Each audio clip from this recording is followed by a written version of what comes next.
Palavra da Verdade, a exposição bíblica com Hernandes Dias Lopes.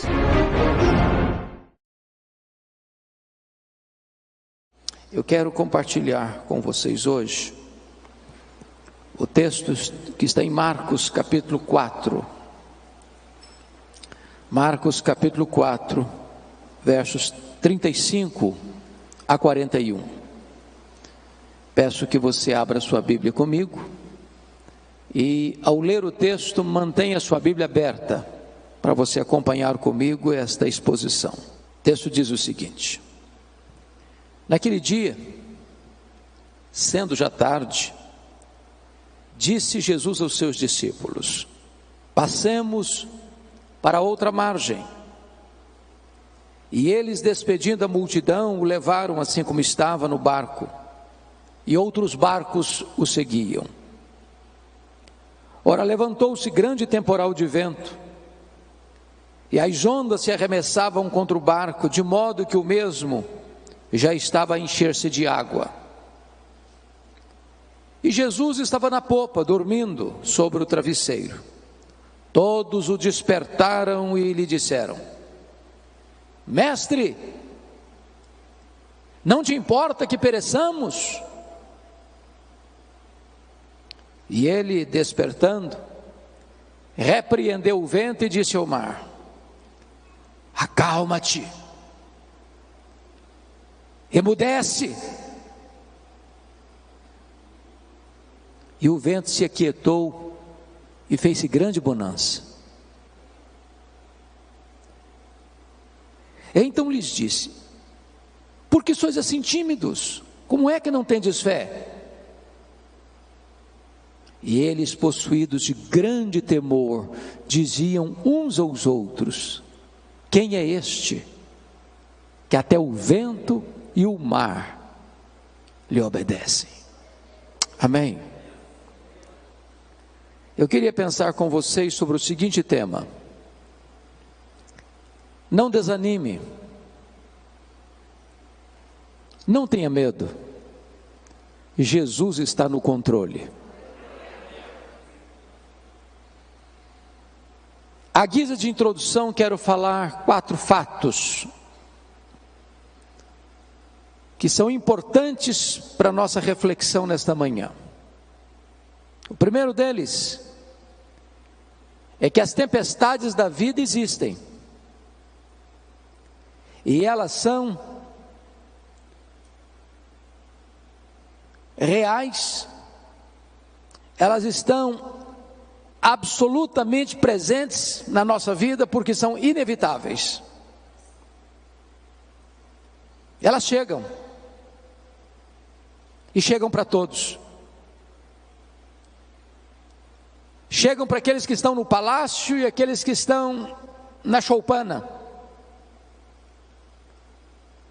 para os mais cultos aos iletrados. As tempestades são democráticas, elas vêm, mas hoje ou mais amanhã, elas vêm, são inevitáveis, não tem como você se blindar, não tem como você viver numa redoma de vidro. A vida não se desenrola num parque de diversões. A vida não é um jardim grinaldado de flores. Cruzamos desertos tórridos, vales escuros, enfrentamos lutas, lágrimas rolam pelo nosso rosto, a dor aperta o nosso coração. Essa é a realidade da vida. A segunda verdade que eu gostaria de lhes dizer à guisa de introdução é que as tempestades não apenas são inevitáveis, elas são também imprevisíveis. Chegam de súbito, sem mandar aviso prévio. Você acorda de manhã, está tudo bem, e quando você vai dormir, seu rosto está banhado de lágrimas. É um acidente, é uma doença súbita, é um divórcio traumático, é um luto doloroso, é uma perda financeira radical, é uma situação que você jamais imaginava que pudesse acontecer na sua vida, mas acontece, pegando você de surpresa, botando a sua vida de ponta cabeça. Mas a terceira verdade, ainda na linha da introdução da mensagem, é que as tempestades não são apenas inevitáveis e imprevisíveis. Em terceiro lugar, elas são inadministráveis tantas vezes. As coisas fogem do seu controle. Você quer ir para a direita e o seu barco é jogado com fúria para a esquerda. Você quer avançar e você recua. Aquilo que parecia tão fácil de resolver, de repente se transforma num monstro na sua vida e você não consegue mais resolver. É um filho criado com todo zelo, que de repente entra na adolescência, se envolve com coisas perigosas, amizades perigosas, se desvia, entra nas drogas, transtorno da família.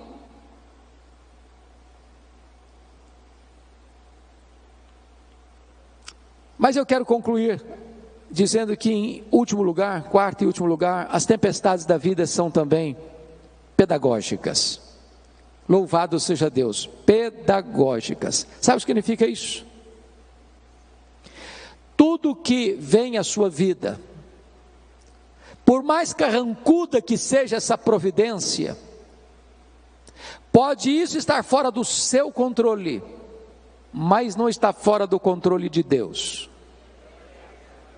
Deus tem um plano nisso. Deus vai usar essa experiência dolorosa de tempestade, não para destruir você, mas para tonificar as musculaturas da sua alma, não para levar você ao naufrágio, mas para conduzir você a uma experiência mais profunda com Ele.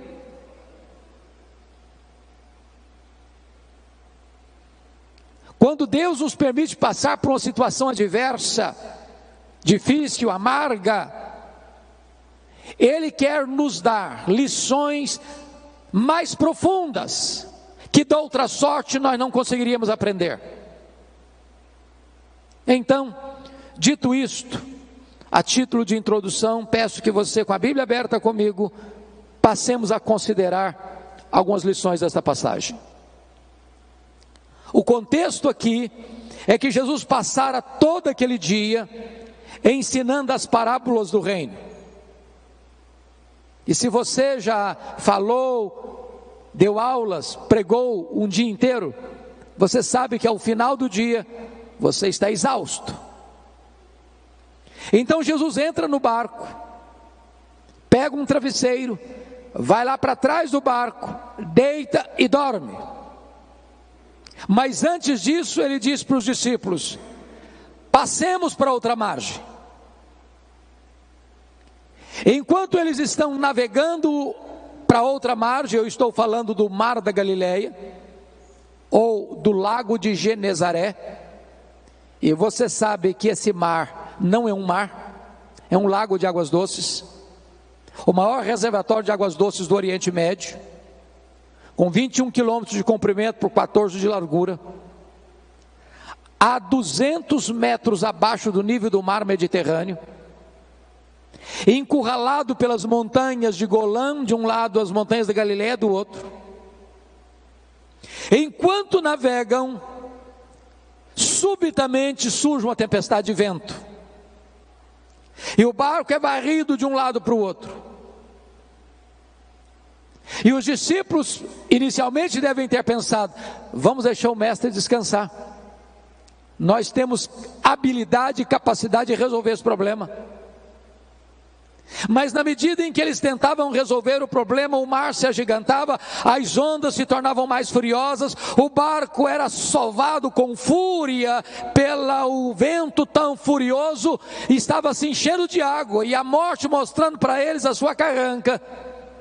E então recorrem a Jesus com uma pergunta em tom de censura: Mestre, não te importa que pereçamos? E Jesus se levanta, repreende o vento, repreende o mar, a grande bonança, e agora Jesus pergunta para eles: por que sois assim tímidos? Como é que não tendes fé? E eles se entreolharam e perguntaram uns para os outros: mas quem é este, que até o vento e o mar lhe obedecem? Notem comigo, irmãos, que esse texto está regido por 3 perguntas. A primeira pergunta está aí no versículo 38. É a pergunta dos discípulos a Jesus: Mestre, não te importa que pereçamos? A segunda pergunta é a pergunta que está no verso 40. É a pergunta de Jesus para os discípulos: por que sois assim tímidos? Como é que não tendes fé? E a terceira pergunta está no verso 41. É a pergunta entre os discípulos: quem é este que até o vento e o mar lhe obedecem? Bom, como o texto está regido por essas 3 perguntas, me deterei em trabalhar essas 3 perguntas na meditação desta manhã. Vejamos então a primeira pergunta. Esta é a sua pergunta, esta é a minha pergunta, esta é a nossa pergunta. Mestre, não te importa que pereçamos? É a pergunta da angústia, é a pergunta da vulnerabilidade humana, é a pergunta das fraquezas humanas, é a pergunta de alguém que está enfrentando um problema e não sabe como resolvê-lo, está enfrentando uma doença e a medicina diz: não tem mais jeito. Está enfrentando uma crise conjugal e parece que não vê nenhuma janela de escape para uma solução que traga paz à alma. A grande pergunta, meus amados, é por que esses discípulos estão fazendo essa pergunta com esse tom de censura a Jesus? Mestre, não te importa que pereçamos? Não estás vendo a nossa dor, não estás vendo o nosso aperto, não estás percebendo o nosso perigo, não vais fazer nada. Mas por que eles estão fazendo essa pergunta? Porque alguma coisa não estava bem resolvida na mente deles. Em primeiro lugar, eles não estavam conseguindo conciliar a obediência à ordem de Jesus: passemos para outra margem, com a tempestade que estava enfrentando. Não é muito difícil nem para você nem para mim entendermos a tempestade que Deus mandou atrás de Jonas. Jonas tinha desobedecido a Deus. E no imaginário nosso comum, a gente pensa assim: quando um crente se afasta de Deus, Deus manda uma tempestade atrás dele, e manda mesmo. Não para destruí-lo, mas para fazê-lo voltar ao caminho da obediência.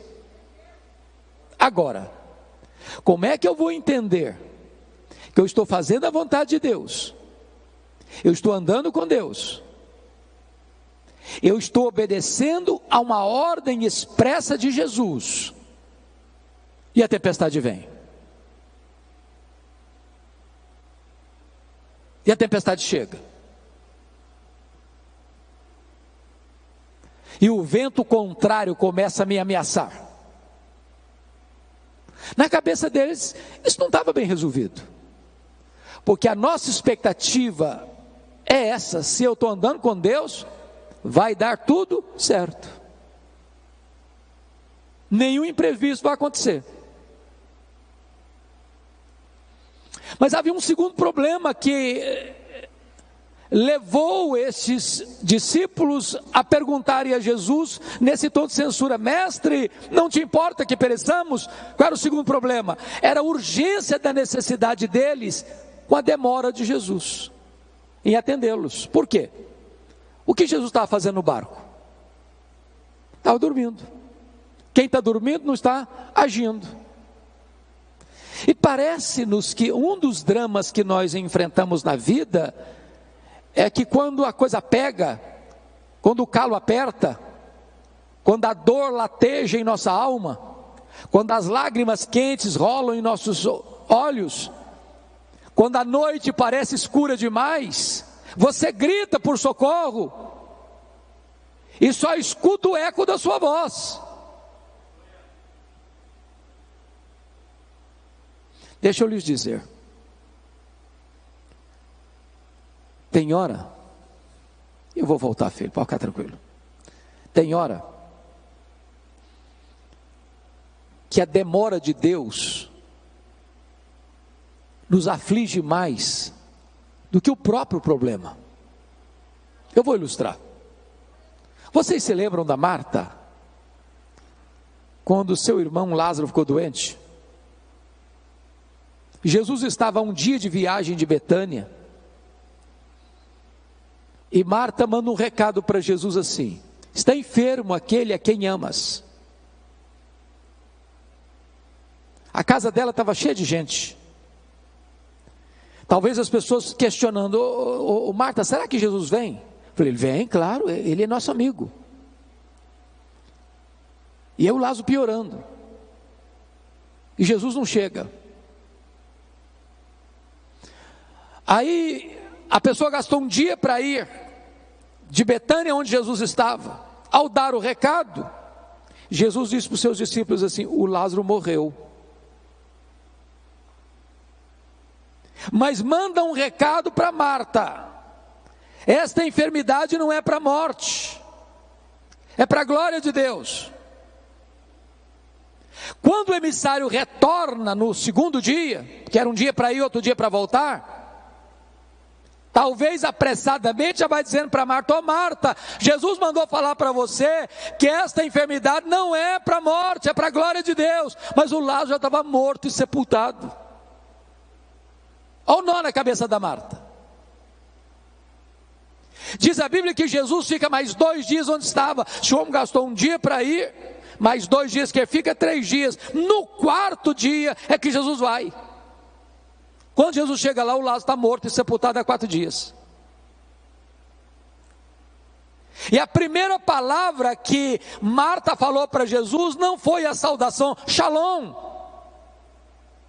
Foi uma palavra de censura: se tu estiveras aqui, meu irmão não teria morrido, o senhor chegou tarde demais, agora não adianta mais. E Jesus: Marta, teu irmão há de ressurgir. Ela diz: eu sei que vai ressurgir no último dia. E Jesus: Marta, eu não fui, eu não serei, eu sou a ressurreição e a vida. Se você crer, Marta, você verá a glória de Deus. Talvez você, meu amado, que está aqui hoje, minha irmã, você está aguardando um milagre de Deus na sua vida, uma resposta às suas orações há anos.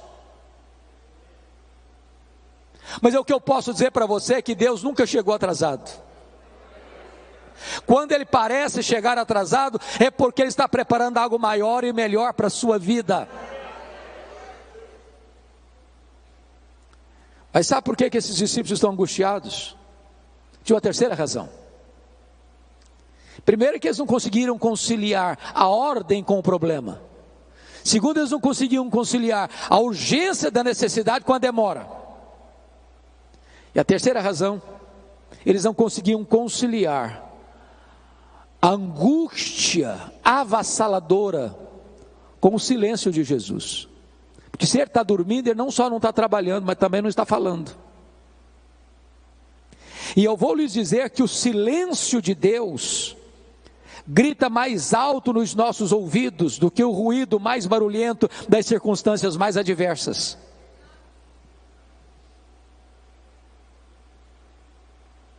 Quantos de nós, irmãos, nas noites mais escuras da alma, já gritou: socorro! E parece que a nossa voz ecoa no espaço e nenhuma resposta chega.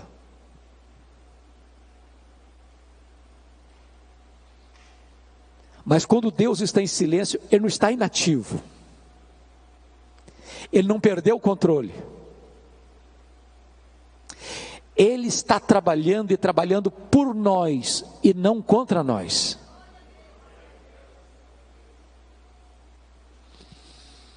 Pois bem, diz a Bíblia então que Jesus se levanta,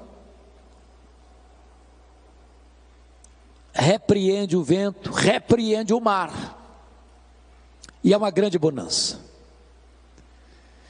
Me impressiona, entretanto, observar que numa segunda ocasião, quando houve uma tempestade, aí Jesus não estava dentro do barco. Vocês se lembram disso, está registrado em Mateus 14.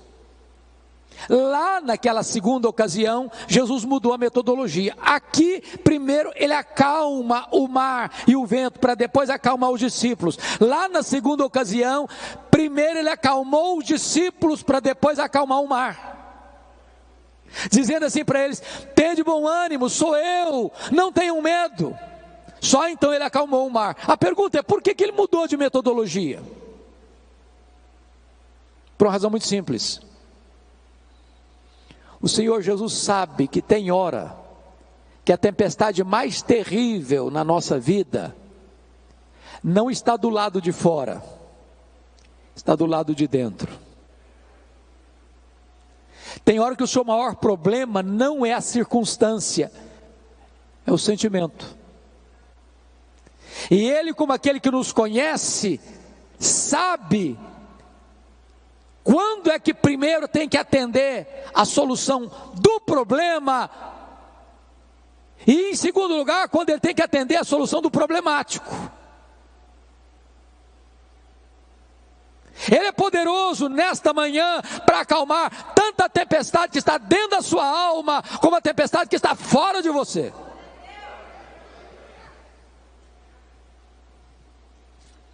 E depois que Ele acalmou o mar, diz o texto no verso 40, que Jesus pergunta assim: por que sois assim tímidos? Como é que não tendes fé? Em outras palavras, por que vocês estão com medo?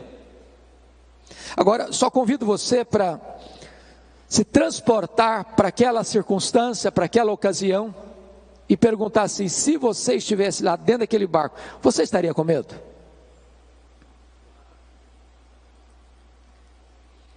Ô, gente, eu fiz um único cruzeiro, um navio grande na vida. Fiz vários cruzeiros pequenos, mas grande, navio grande, uma vez só na vida.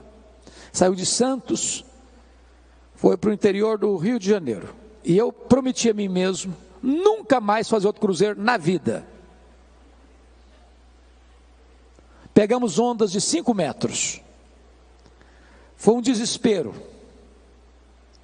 Todo mundo dentro do navio ficou com náuseas. Todo mundo. Você ia sair, você tinha que cambalear nos corredores e todo mundo vomitando nos corredores. Você não imagina o que é você começar uma viagem, o navio está todo mundo nauseado e você sabe que tem 8 horas pela frente. A única oração que eu fazia era essa: ó Deus, ou eu durmo ou eu morro. Agora imagine o que é um barquinho de pescador no meio do mar, já de noite, o mar furioso, moendo o barquinho, água entrando, a morte mostrando a carranca, a situação humanamente desgovernável. Você ficaria com medo? Aí Jesus pergunta assim: por que vocês estão com medo? Como é que vocês não têm fé? Mas por que eles deveriam estar com fé e não com medo? Bom, eu quero lhes dar 4 razões por que eles deveriam ter fé e não medo. Para ajudar a vocês na memorização, usarei um recurso mnemônico. As 4 razões para eles terem fé e não medo, começando com a letra P.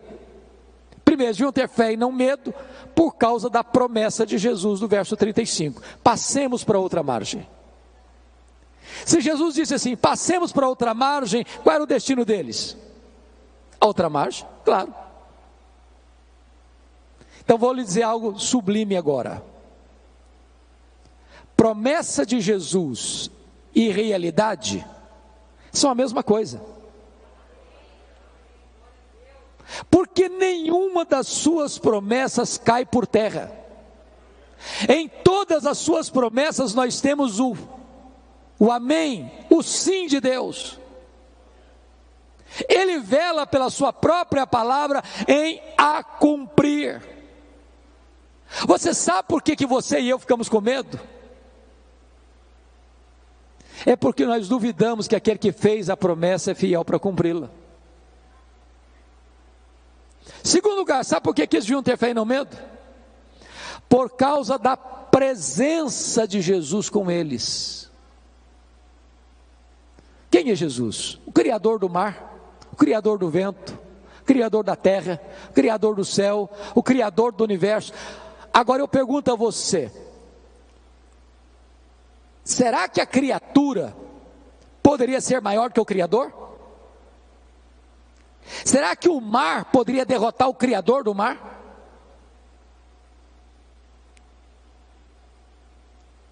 Aquele que criou todas as coisas estava dentro daquele barco. Aquele barco não podia afundar com o Criador do universo, o Filho de Deus. E Jesus prometeu para você e para mim o seguinte: eis que eu estou convosco todos os dias até a consumação dos séculos. Nós não vencemos porque somos fortes, nós vencemos porque o Todo-Poderoso está conosco. Terceiro lugar, sabe por que deviam ter fé e não medo? Primeiro, por causa da promessa. Segundo, por causa da presença. Terceiro, por causa da paz de Jesus. Eu pergunto a vocês, o que Jesus estava fazendo dentro daquele barco? Dormindo. Agora, tem uma pergunta importante a fazer. Ele sabia que a tempestade viria? É óbvio que sim, claro. E se sabia, por que dormiu? Porque sabia que tudo estava sob controle. O que é paz? Paz não é ausência de tempestade.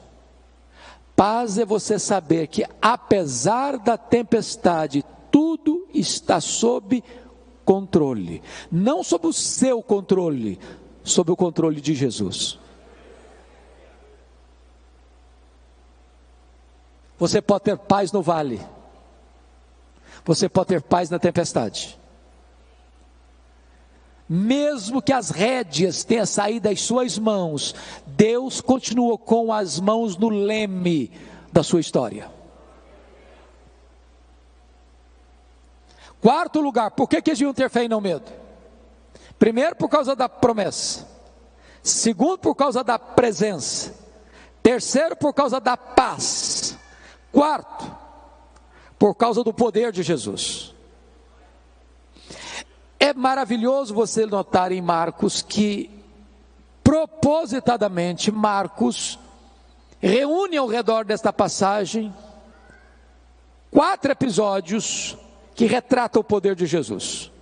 Primeiro nesta, onde ele tem poder sobre as leis da natureza, o vento escuta a sua voz, o mar obedece ao seu comando. Mas notem comigo que em seguida, capítulo 5, ele desembarca do outro lado, na região leste do lago, na região das montanhas de Golã, em território pagão, no território de Gadara, num despenhadeiro, dentro de um cemitério, de noite, quando entre os sepulcros tem um homem gritando, ferindo-se com pedras, louco, furioso, que ninguém podia prendê-lo com algemas.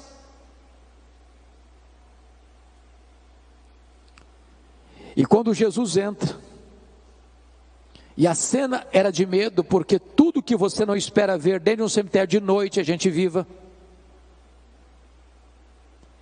E aquele homem se prostra diante de Jesus. E Jesus pergunta: qual é o teu nome? E ele respondeu: Legião, porque somos muitos. O que é uma legião? Uma legião é uma corporação romana de 6.000 soldados. Dentro de um único homem tinha 6.000 demônios, capaz de sair de um homem e entrar em 2.000 porcos, levando-os ao precipício e à morte.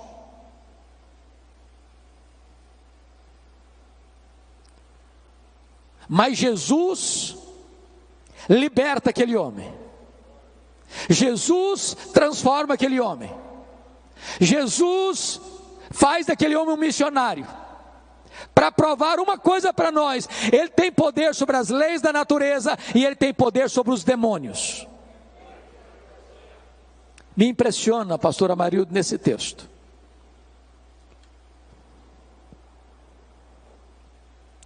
porque os demônios fizeram alguns pedidos para Jesus. O demônio não ora, mas faz pedido. Primeiro pedido: não nos atormentes antes do tempo. Segundo pedido: não nos mandes para fora do país. Terceiro pedido: mande-nos para essas manadas de porcos. E Jesus atendeu as 3 petições dos demônios. Mas agora que o homem está curado, liberto, ele faz um pedido para Jesus: deixa-me ir contigo. E Jesus não atendeu o pedido do homem salvo e liberto. Jesus diz: não, vai para os teus e conta lá para a tua família o quanto Deus fez por você. Por que Jesus atendeu o pedido dos demônios? Para provar uma coisa. Primeiro, que os demônios não são um mito, uma lenda. Segundo, para mostrar para o mundo inteiro o poder destruidor dos demônios na vida de uma pessoa, capaz de sair de um único homem que era foragido da justiça, ninguém conseguia botar mais a mão nele, ele quebrava a algema, a família tinha enjeitado a ele, a sociedade tinha enjeitado a ele, os vivos tinham enjeitado a ele, vivia entre os mortos.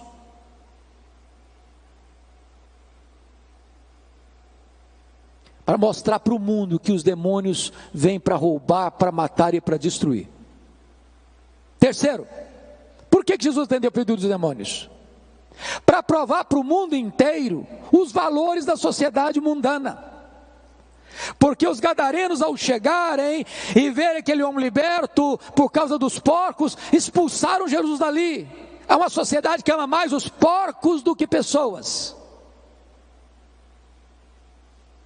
Quarto, sabe por que Jesus atendeu o pedido dos demônios? Para provar para o mundo inteiro que quem manda é Jesus.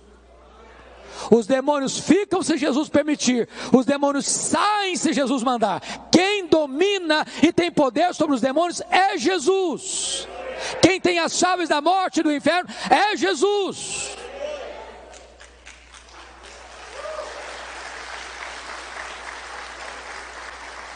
Então Jesus aqui prova que ele tem poder sobre os demônios. Mas quando você segue a leitura em Marcos 5, Jesus demonstra poder, agora não só sobre as naturezas, não só sobre os demônios, mas sobre a enfermidade, porque tem uma mulher hemorrágica, 12 anos esvaindo-se em sangue, a medicina não resolve o seu problema, o seu dinheiro está se acabando com tratamentos que não tiveram qualquer efeito para ela, e ela pensou: se eu apenas tocar na orla das vestes do Senhor Jesus, eu ficarei livre do meu mal. E ela tocou na orla das vestes de Jesus, e a hemorragia estancou-se no mesmo momento. Sabe por quê? Porque Jesus tem poder sobre a natureza, poder sobre os demônios e poder sobre as enfermidades. A última palavra não é da ciência, a última palavra não é da medicina, a última palavra é do Deus vivo, é do Filho de Deus. Mas em seguida, no capítulo 5, Jesus está indo no meio da multidão, porque Lázaro, o chefe da sinagoga, rogou a Jesus: Senhor, vá comigo à minha casa, porque a minha filhinha única de 12 anos está muito doente, está à beira da morte. E Jesus caminha com ele. Quando chega alguém, diz: não incomodes mais o mestre, a tua filha acabou de morrer. O desespero, a dor, a angústia, filha única. E Jesus olha para ele e diz: não temas, Jairo, crê somente. E Jesus chegou na casa de Jairo, a menina estava ainda estendida na cama, seu corpo sem vida. E Jesus se aproxima e diz: menina, talita cumi. Significa: menina, está na hora de acordar, está na hora de levantar. E a morte escuta a voz de Jesus, e a menina ressuscita. Sabe por quê? Porque Jesus tem poder sobre a natureza, tem poder sobre os demônios, tem poder sobre a enfermidade, tem poder sobre a morte. Ele é a ressurreição e a vida. Ele entrou nas entranhas da morte, ele matou a morte, ele ganhou vitória sobre a morte, e ele se levantou com um corpo de glória. E ele promete para você que, se você crer nele, você nunca morrerá eternamente, porque você e eu também teremos um corpo de glória semelhante ao corpo da glória do Senhor Jesus Cristo. E você pode olhar como Paulo para a morte e dizer: onde está a morte, a tua vitória? Onde está a morte, o teu aguilhão? Tragada foi a morte pela vitória. O nosso Senhor tem poder sobre a morte.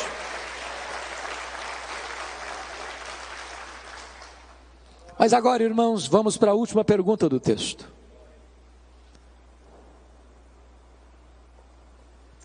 Eu fico imaginando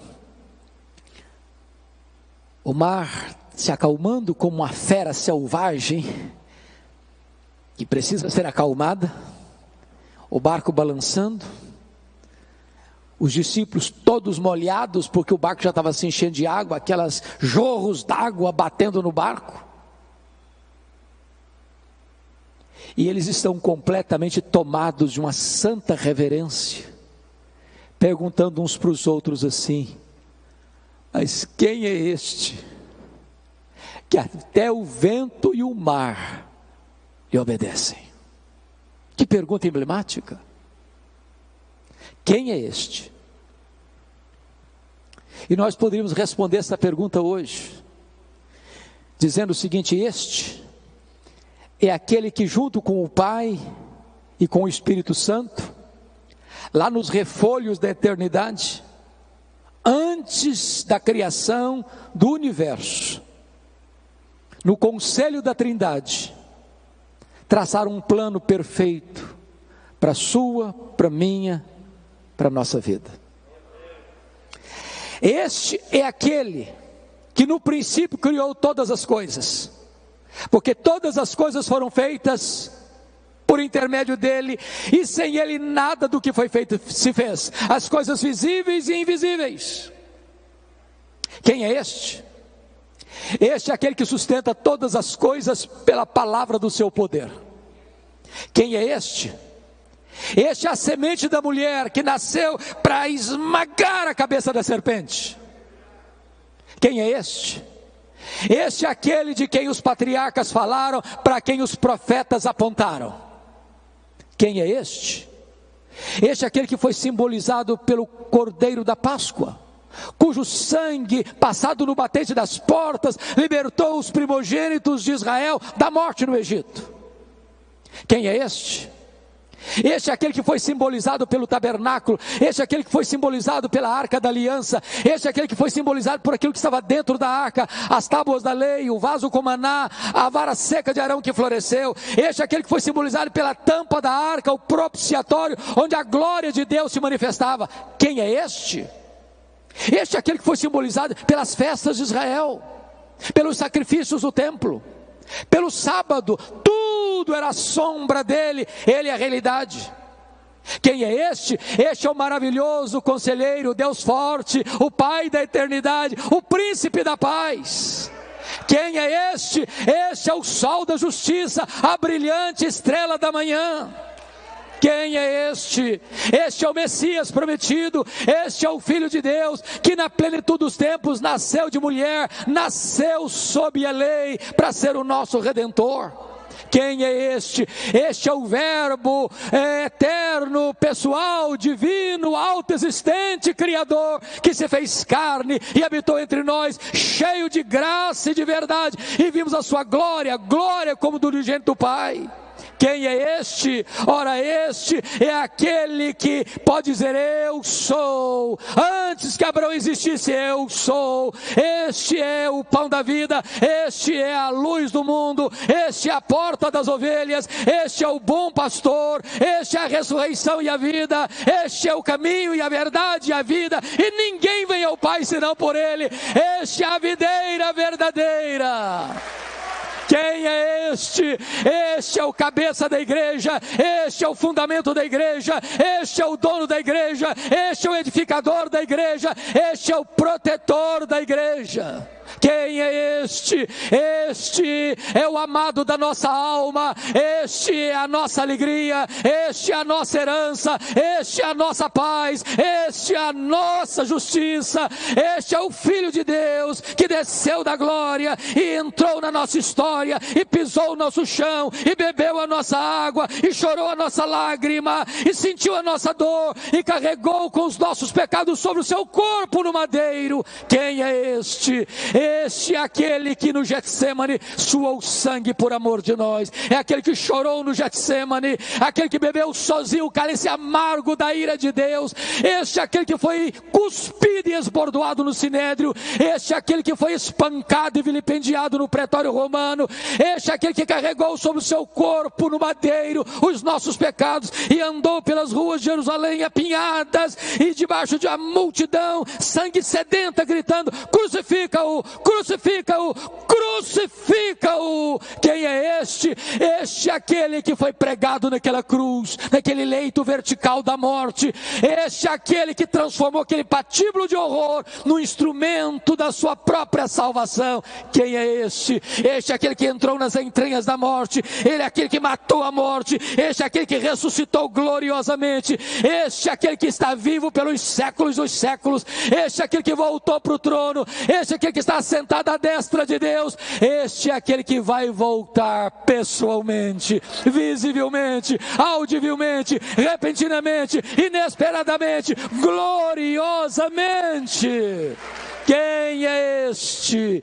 Este é aquele que vai se assentar no trono e vai julgar as nações. Este é aquele em quem você e eu vamos reinar para sempre e sempre e sempre, onde não vai ter mais dor, onde não vai ter mais lágrima, onde não vai ter mais luto, onde não vai ter mais tristeza, onde não vai ter mais pecado, e nós estaremos com ele e para sempre, para sempre, para sempre, para sempre, reinando com ele, desfrutando da glória dele, contemplando a ele, usufruindo a glória dele. Quem é este? Este é o amado da nossa alma, este é a razão da nossa vida, este é o nosso glorioso Redentor, este é aquele que diz para você e para mim hoje: você não precisa ter medo, você pode ter fé. A ele a honra, a ele a glória, a ele o louvor, agora e pelos séculos eternos. Aleluia. Amém.